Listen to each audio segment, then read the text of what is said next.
Assalamualaikum warahmatullahi wabarakatuh. Tabi pun. Pemirsa, Anda kembali menyaksikan Halo Legislator. Pemirsa, pemilihan umum adalah momen krusial dalam sistem demokrasi. Bagaimana suara setiap masyarakat yang memanfaatkan hak suaranya adalah kekuatan bagi negara untuk bisa menentukan pemimpin di masa mendatang. Dan hari ini kita akan masih membahas mengenai warna pemilu 2024 bersama Kiai Haji Selamat Anwar dari DPRD Kabupaten Lampung Tengah, Komisi 3. Baik, Assalamualaikum Pak Selamat. Waalaikumsalam warahmatullahi wabarakatuh. Bagaimana kabarnya Pak? Alhamdulillah sehat, berkat doanya selalu diberikan kesehatan. Alhamdulillah, tetap semangat di tengah tensi pemilu yang saat ini sedang tinggi ya Pak ya, karena sebentar lagi kita akan menyambut 14 Februari, tapi untuk suasana di Lampung Tengah sejauh ini masih bergembira, aman, damai? Menurut perasaan saya sih riak-riak banget sudah mulai. Yeah. Karena debat ini kan udah mau 4 kali ini, jadi kayaknya sudah mulai ngefek debat. Oke, jadi sudah mulai terbawah dengan suasana layar kaca TV yang panas. Sudah mulai ikut emosi kayaknya. Sudah ikut emosi. Baik, artinya dengan emosi yang sudah tersentuh di masyarakat yang sudah mulai mengikuti ya perkembangan politik, artinya kemungkinan untuk golput di Lampung Tengah kecil ya Pak, kalau antusiasnya luar biasa.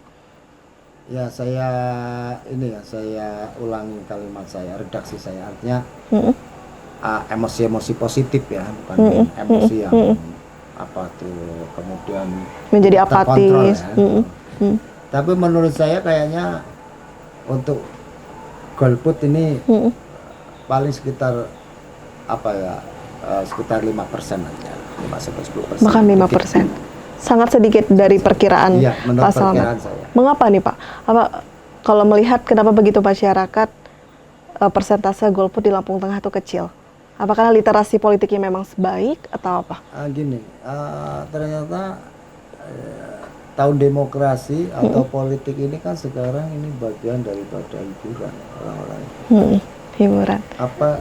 Ada semacam kayak hiburan otak lah ya. Hiburan. Yang gratis dan cukup panjang nih ritmenya. Sehingga kayak asik, nggak jenuh ngomong caleg, otot-ototan ya kan. Kamu nomor 1, saya nomor 2, lu nomor 3. Sehingga ada seni gitu. Nah ini yang kita rasakan, ini loh, kita harus nikmati demokrasi. Baik. Apalagi sekarang di mana-mana ya beritanya, kontennya bertebaran di media sosial. Konten TikTok. Baik. Kemudian di televisi ini juga mempengaruhi gimmick masyarakat juga. Jadi seru mengikutinya Pak ya? Seru. Kemudian satu orang ini bisa komunikasi dengan 5-10 kelompok ya kan.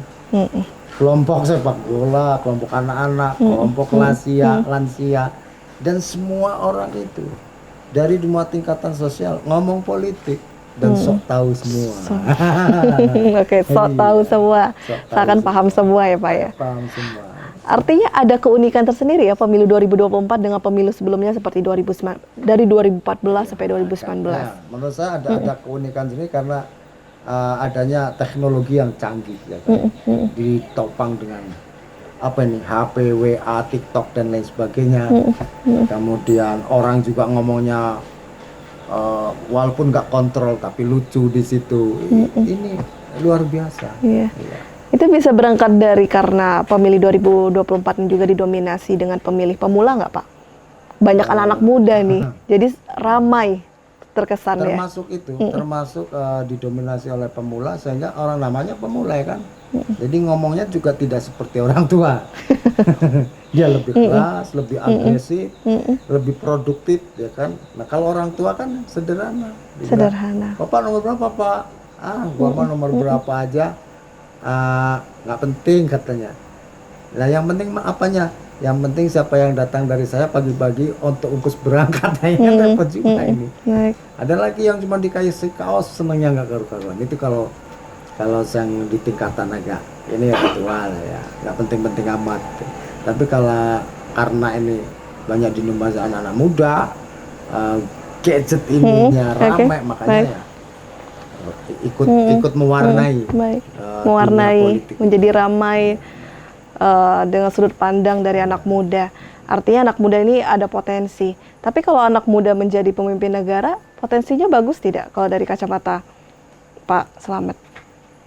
Lah itu kan jadi ditinjau dari agama ya kan, bahwa generasi ini tergantung generasi pemuda yang sekarang. Iya. Soekarno dulu pernah berpidato, saya ini lebih bangga 5 orang pemuda di belakang saya daripada 30 orang lansia. Karena yang lansia ini 5 tahun sebelum akan habis. Tapi yang 5 ini akan berpotensi. Baik. Ya anak muda tentunya jangan diberikan apa, jadi kasih saya setempat lah. Baik. Kalau nggak sama anak muda, sama siapa? Oke. Selain dari pemilih pemula yang memang mendominasi pemilu 2024, sepertinya pemilu 2024 ini juga diwarnai dengan berbagai permasalahan. Seperti di awal kita sudah dikejutkan juga dengan dugaan ya dari MK mengenai pelanggaran. Ini ada tanggapan nggak kalau dari Pak Slamet? Dari awal saja pemilu sebenarnya sudah ternodai kalau kata masyarakat. Ya kalau menurut saya nih orang itu melihat dari sudut pandang mana. Kalau dari Pak Slamet? Ya kalau menurut saya pakar-pakar hukum yang saya tahu, saya bukan ahli hukum, bahwa MK itu adalah kalau sudah diputuskan berkekuatan hukum, ya katanya sudah nggak bisa digugat. Iya, final. Menurut saya, kalau itu memang hasil MK itu, kalau ke depan nanti tahun depan ini nggak ada seumur dengan, udah terus terang seumur dengan Gibran, itu kan sudah kekuatan hukum seperti itu. Hanya kalau memang itu ada cacat hukum, ngapa nggak ada calon lain muda yang maju, itu aja loh. Pertama, ya kan? Baik. Mau nyalain siapa? Kalau memang ada yang pesaing Gibran, maju aja. Baik. Ya, Maju kan, saja. Iya. Tapi kan sekarang kan anak muda semua. Baik. Oke. Ada ketua saya. Ya, Muhaimin kan masih muda juga. Masih muda. Dengan slogannya selepet. Itu sebenarnya selepet itu maksudnya apa sih? Ini anak-anak muda juga masih banyak yang bingung ini. Selepet Caimin itu ada artinya ya, Pak Slamet ya? Ada. Selepet ini dulu di apa budaya itu ada di pondok ya. Kalau nggak di pondok, di anak-anak risma di masjid suka mainan sarung gini, cetar gitu. Oh kan. begitu. Jadi, Oke. di selepet itu ngantuk dikit, setek kan gitu. Mengapa sarung? Ya kalau sarung itu kan sebenarnya dari makna selepet itu kan kalau kena ini panas tapi dia nggak sampai luka. Oke. Itu loh. Baik. Nah, ini berbicara Maknanya. mengenai Caimin, ini saya ingin tanya juga nih dari format dari masing-masing capres, cawapres ini bagaimana kalau dari kacamata Pak Slamet? Tapi jangan dijawab dahulu. Untuk pemirsa jangan kemana-mana, tetap di Halo Legislator.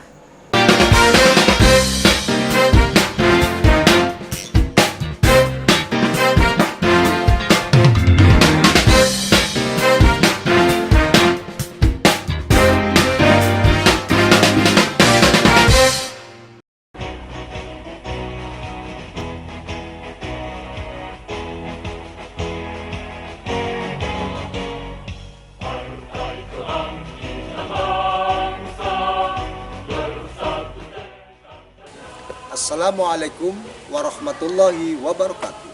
Saya Kiai Haji Slamet Anwar, Ketua Dewan Syuro PKB Lampung Tengah. Seluruh rakyat terkhusus Lampung Tengah, jangan lupa tanggal 14 Februari 2004 berduyun-duyun ke TPS memberikan aspirasinya pada wakil rakyat.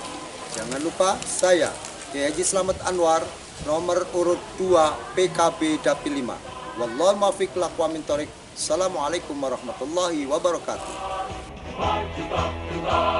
Membela yang benar, dapatkan barisan bersama PKB, Partai Kebangkitan.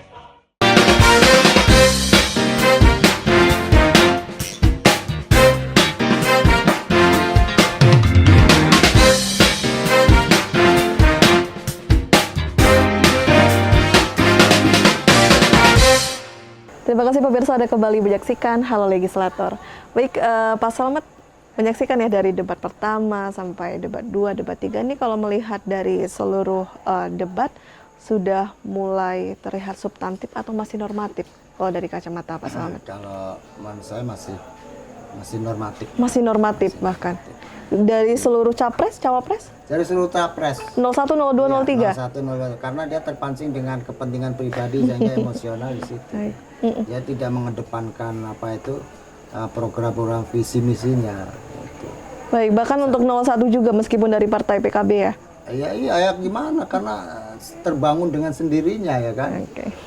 Sehingga itu suasana itu sehingga ya tertarik dengan emosi, saling bongkar. Siapa yang emosi, Pak Slamet? Semuanya, Semuanya ya. terlihat emosinya. Kelihatan emosinya, saling bongkar kejelekannya, saling bongkar cari lemahnya, kan nggak mestinya adu program yang justru saling memupuk, saling memberi. Umpama ada yang nggak jadi, lo nanti masuk koalisi kan bisa aja. Kita kan semua tujuannya untuk mengabdi pelayanan terhadap masyarakat. Ya ngapain harus emosi? Kayak saya ini ngapain panas-panasan dengan sesama caleg? Nggak usah. Meskipun diungkit-ungkit terkait personal. Iya, nah itu tuh. Sebenarnya itu nggak kurang cocok menurut saya. Ya.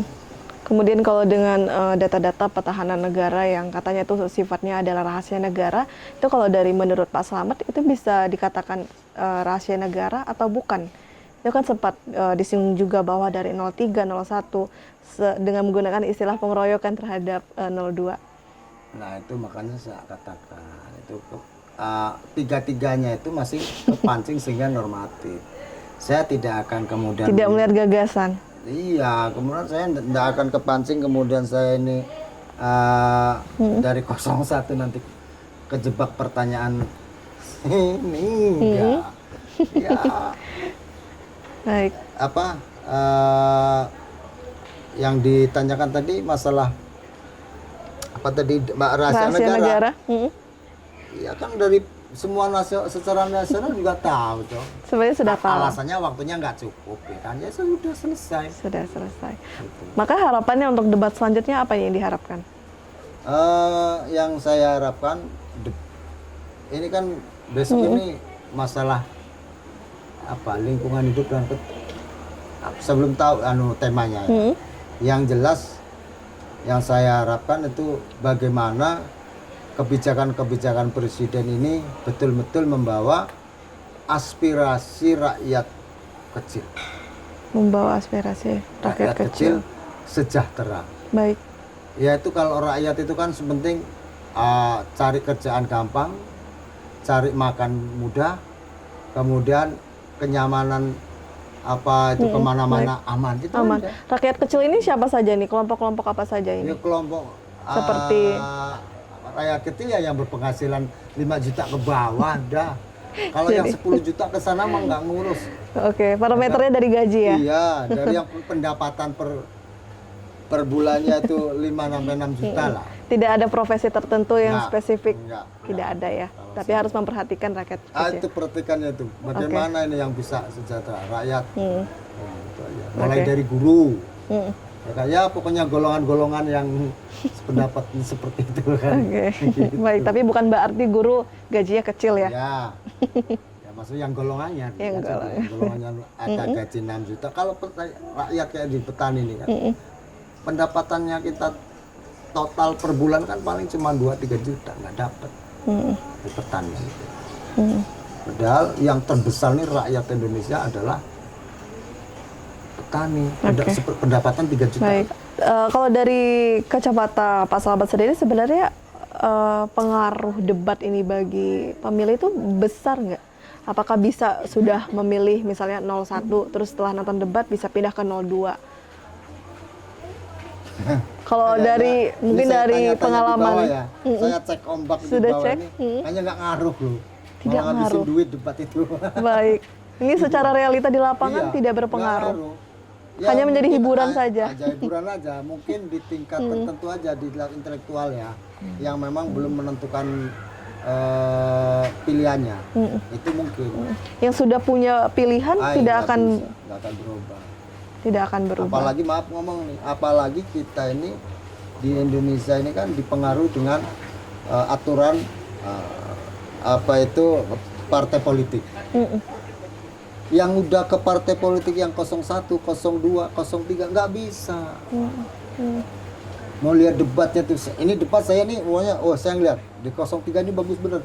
Apa saya nggak mau pindah? Nggak mungkin. Tidak mungkin. Tetap 01. Saya kena sanksi partai. Oh, jujur sekali ya Pak Slamet. Iya, makanya yang dipengaruhi ini nih hanya siapa? Orang yang belum berpartai kan, secara rasional kan, itu. Baik, artinya orang-orang yang punya partai dan berkoalisi misalnya dengan 01, 02, 03 tidak punya suara murni ya, jadi harus mengikuti arahan partai.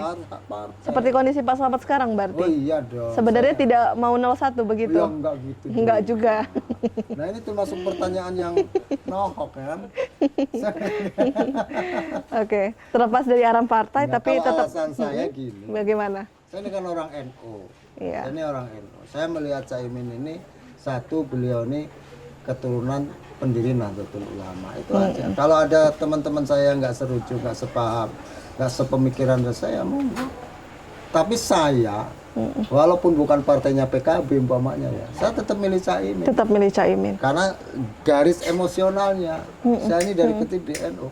Orang yang asli tulen ini Caimin, masa iya saya nggak mau kan gitu. Oke, karena Walaupun ada tuh Pak Mahfud juga orang NU. Tapi mengapa pilih Caimin? Karena dari partai atau Enggak, kedekatan emosialnya karena kedekatan Caimin ini dari emosional. pendirinya itu.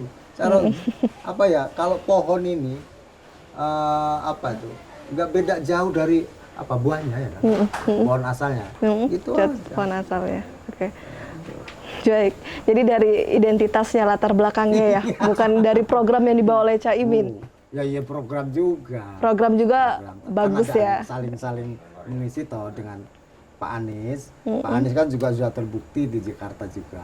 Gitu. Oke, baik. Terlepas pasangan misalnya Caimin berpasangan dengan Pak Ganjar atau Pak Prabowo, tetap pilih Caimin ya, begitu ya Pak Slamet. Baik. Kan gini loh, kita nggak bisa dipungkiri ya kan, nggak bisa dipungkiri.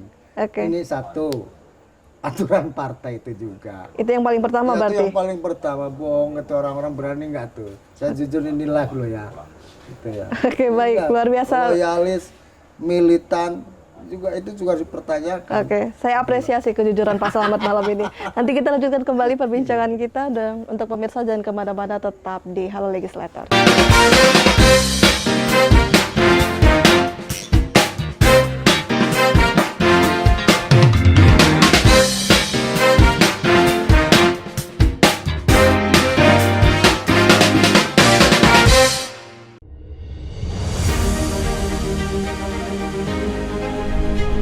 Mari kita sukseskan pemilu 2024 dengan datang ke TPS pada tanggal 14 Februari 2024. Suara kita menentukan masa depan bangsa. Demokrasi memberikan ruang kepada masyarakat untuk bebas berpendapat.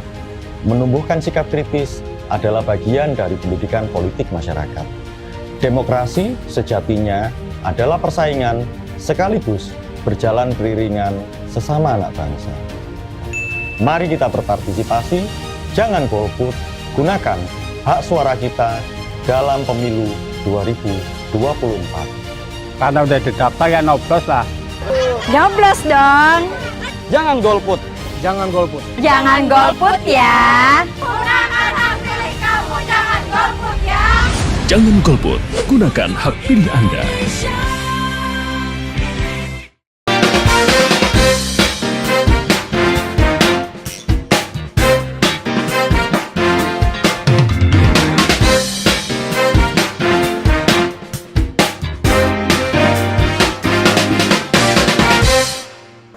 Terima kasih pemirsa, Anda kembali menyaksikan Halo Legislator. Baik, Pak Slamet, kita sudah cukup ya bahas Caimin. Sekarang kita bahas Pak Slamet aja. Ini beneran maju ya Pak ya, bertarung lagi untuk memperjuangkan suara masyarakat. Memang nggak capek Pak. enak ya kalau masyarakat ini kan banyak di anak muda nih mencalonkan legislatif. Memang apa yang didapatkan dari DPR, mengapa sekarang ini banyak banget kursi ditempati oleh anak muda? Spesialnya kalau dari kacamata Pak Slamet. Kursinya belum ditempatin. Nah, diisi dengan anak muda. Anak muda, caleg-calegnya. Iya. Ya mungkin udah zamannya. Sudah aja. Karena orang-orang tua sekarang ini nggak kuat berpikir ya kan. Oke. Karena Baik. yang dihadapi itu sudah apa tuh teknologi sih. Iya. Tapi mengapa Pak Slamet kalau orang-orang tua sudah capek berpikir, kenapa maju lagi? Saya kan Masih muda. milenial. Oke. Saya ini masih milenial, masih muda. Berarti Pak Slamet masih muda ya. Kalau persoalan maju lagi. Maju lagi. Ini Kenapa gini, Pak? Jadi hidup ini kan harus menoreh sejarah ya kan. Bahwa di legislatif atau anggota dewan ini satu bisa berkomunikasi dengan ruang yang sangat luas. Kemudian di situ banyak peluang untuk berkomunikasi, berbuat kebaikan. Ini jadi kebanggaan sendiri. Iya. Ya, pokoknya kita punya pokir, kita bisa nyentuh ke masyarakat. Ini merasa hidup ini kayak udah ditulis di sejarah. Wah, untuk ditulis di sejarah jadi orang baik ini nggak gampang loh. Baik. Harus ada pintu-pintunya Baik. juga. Nah, menurut saya di anggota dewan ini ada pintu untuk menoreh Untuk sejarah itu. baik. Baik. Makanya kalau toh ada orang pengen menjadi anggota dewan ini sekedar apa itu meningkatkan ekonomi, menurut saya niat yang salah. Karena kaya sama miskin udah diukur sama Allah. Itu loh, kalau saya. Jadi saya ini memang masuk ke dewan ini bisa berkomunikasi lebih luas. Dan sudah jelas bagiannya. Iya. Pak Slamet Pak pokoknya ini Slamet. sekian ratus juta. Wah, bangga dong saya bisa ngebagi sama teman. Woi, ini kamu saya kasih ini untuk masjid, ini anu bansos saya. Ini Iya, catatan itu untuk iya, kesini. baik. Tapi kalau kesedar jadi ya kayak gini-gini, nggak bisa. Tidak bisa. Itulah yang menurut saya menjadi agak implisit ya. Agak menurut saya lebih Alasan alasan saya ke sana. sana. Kalau persoalan kesejahteraan ekonomi apa yang sampaikan tadi ketahanan pangan Pangan. keluarga ya manusiawi lah. Kalau nggak ya bohong juga ya kan. Baik. Kita habisnya nggak sedikit loh ini. Baik, artinya memang ada murni dari panggilan hati Ya, untuk bisa panggilan. bermanfaat di lingkungan sekitar. Bukan panggilan partai ya Pak ya, tentu. Ada juga. Oh itu kan aturan. Artinya gini, kalau kita mau jadi anggota dewan harus melalui partai. Iya, itu tentu secara aturan. Bukan panggilan partai. Partai ini mencari kita. Baik. Gitu. Tapi untuk program-program apa ini yang dibawa ke masyarakat? Atau mengumbar janji politik seperti itu tidak kalau Pak Slamet atau berbeda? Kalau saya enggak lah, enggak janji-janji. Tidak ada janji-janji yang ditawarkan ke masyarakat? Nah, cuman gini aja. Ini kan saya udah mau ketiganya. Sudah mau. Mau ketiganya. Orang udah tahu dong sepak terjang saya. Kan? Siapa yang mendekat, siapa yang kenal saya, ya tentunya ini akan menjadi urutan yang pertama kan itu. Yang kedua urutan kedua, ketiga, keempat. Walaupun ada bahasa kalau sudah duduk sebagai anggota legislatif ini tidak ada kemudian dipilih. Tapi manusiawi tuh. Kalau udah jadi kamu yang kelihatan nomor satu di muka saya ya kan. Nah ya udah. Programnya apa? Tentunya sesuai domain saya. Kalau di infrastruktur ya cari jalan yang jelek-jelek dulu. Baik, artinya sudah ketiga kali track record sudah sangat jelas sekali ya, Pak ya. Tapi apakah ada warna nih sudah ketiga? Apa ada warna baru yang membedakan atau melanjutkan saja program yang sudah ada? Atau ada inovasi baru? Kita kan ngikutin apa? Kita kan mitra dengan pemerintah daerah ya kan. Jadi program pemerintah di infrastrukturnya apa? Ya kita kan mitra nanti disepakati bersama kemudian di situ aja. Dari Kalau situ kita aja. ngomong begini, nah itu yang pembohong kan. Nanti jalan ini kita bangun lah, kita belum masuk di RKA kok, belum perencanaan kok. Jadi nggak ada strategi khusus untuk meyakinkan? Nggak ada, yang penting gini aja.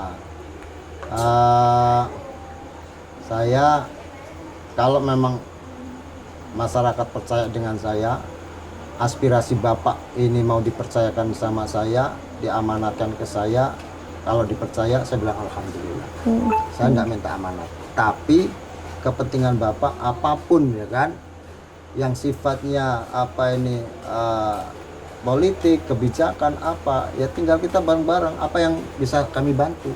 Memang sejauh ini yang paling dominasi kepentingan atau keluhan masyarakat apa nih yang nanti akan diperjuangkan pada saat sudah sah terpilih? Ini gini, kalau jadi anggota dewan ini loh, Mbak Sapa? Salwa? Mbak Salwa, di luar nalar kadang-kadang. Pak Yai, saya mau ini ke Jawa, itu kan juga bagian program seperti itu juga. Pak Yai, saya Diurusi juga oleh diurusin dewan. semuanya diurusin. Ya saya nggak pernah pilih-pilih sih. Tidak pernah pilih-pilih Mau juga. urusan BPJS, mau ke rumah sakit. Kalau iya, tetap itu dibantu. memang Oke, domain kita pelayan masyarakat. pelayan masyarakat. Makanya saya nggak pernah tuh pakai duit yang istilahnya bagi-bagi duit 100.000. Tidak pernah ya dilakukan. Baik. Dan sampai hari ini tetap di Lampung Tengah ya Pak ya? Saya tetap Untuk di daerah Lampung pemilihannya? Tengah. Ya karena saya ditugaskan di partai untuk di Lampung. Tapi keinginan hati? Keinginan saya ya malah DPR RI sebenarnya kan. Oh, keinginan hati DPR RI. Tapi panggilan partai Tapi pasti karena untuk di partai ini masih membutuhkan saya di tingkat 2 ya. Oke, baik. Pak Slamet, ini karena pemirsa juga saat ini sedang menyaksikan dan Pak Slamet juga sedang mencalonkan diri juga. Ini bisa diajak di pemirsa untuk bisa memilih Pak Slamet, mempercayakan, memberikan amanah lagi ke Pak Slamet. Silakan Pak. Terima kasih. Assalamualaikum warahmatullahi wabarakatuh. Jadi dulu ada sejarah bagaimana Nabi Ibrahim dibakar oleh Raja Namrud. Ada seekor burung pipit yang membantu untuk memadamkan api itu. Dilihat dari cerita ini, bagaimana burung pipit ditegur oleh seekor binatang, cecak, wahai burung pipit, bahwa kamu tidak akan bisa memadamkan dengan sekecil paruhmu itu. Tapi kata-kata burung pipit cukup sederhana dan simpel. Saya tidak mampu untuk memadamkan api yang sudah begitu besar oleh Raja Namrud. Tapi paling tidak saya sudah berbuat untuk kebaikan. Nah ini. Makanya saya berharap masyarakat ini dengan niat saya, tulus saya, dengan masyarakat tidak mengharapkan pembalasan dari saya. Paling tidak saya mau berbuat baik, tapi ikut serta masyarakat memilih saya adalah ini sudah bagian untuk bisa berbuat baik terhadap masyarakat Lampung. Baik. Itu. Jadi tidak seperti burung cicak yang justru memberikan slogan, kamu tidak akan mampu memadamkan. Artinya apa? Dengan masyarakat Lampung yang untuk mau berubah, berbuat baik, tapi cicak tutup mata tidak mau berbuat baik. Baik. Gitu. Luar biasa filosofi sekali Pak Slamet. Ini kampanye di mana Pak? Milihnya di mana kalau misalnya nomor urut berapa? Oh, saya di PKB nomor urut 2. Nanti Nomor dibuat urut Z, Bismillahirrahmanirrahim. PKB kan nomor 1, kemudian baca Bismillah, nomor 2 langsung coblos, setelah selesai Alhamdulillah. Baik, luar biasa. Terima kasih Pak Slamet sudah berbagi cerita dan tawa. Ini Pak Slamet ini memang sosok humoris ya Pak ya. Ini adalah salah satu karakter yang dibutuhkan untuk menjadi pemimpin. Jangan tegang-tegang, jangan gampang marah ya Pak ya, tadi seperti sudah kita perbincangkan. Itu kriteria pemimpin. Terima kasih Pak Slamet, semoga sukses ke depannya. Dan tak lupa saya ucapkan terima kasih juga untuk pemirsa yang ada di rumah. Mari kita manfaatkan hak suara kita di 14 Februari 2024 mendatang untuk membawa perubahan di 5 tahun mendatang Indonesia lebih baik. Saya Salsakinah, wakil kurir bertugas, pamit undur diri. Sampai jumpa di Halo Legislator berikutnya.